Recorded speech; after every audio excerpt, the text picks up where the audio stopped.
Сәлеметсіздер ме оқушылар, қазақ тілі сабағы басталды. Жаңа тақырып Қазақстанның қазба байлықтары.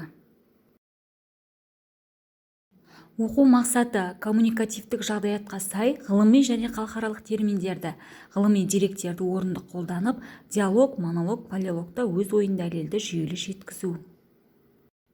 Ал енді бірінші тапсырма Қазақстанның қазба байлықтары туралы мәліметтер негізінде жеке көзқарасыңызды білдіріңіз.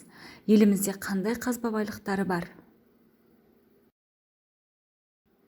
Бүгінгі біздің грамматикалық тақырыбымыз бірыңғай бастауыштар мен баяндауыштар.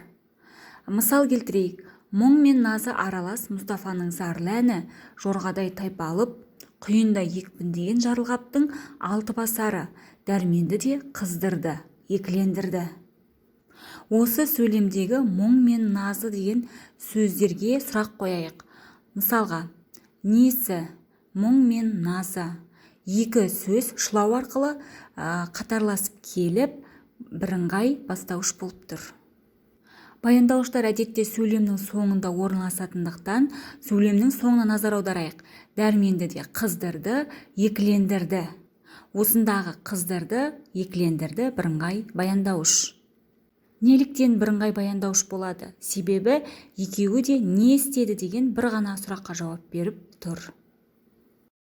Екінші тапсырма бірыңғай бастауыштар мен баяндауыштарды қолдана отырып монолог мәтін жазыңыздар.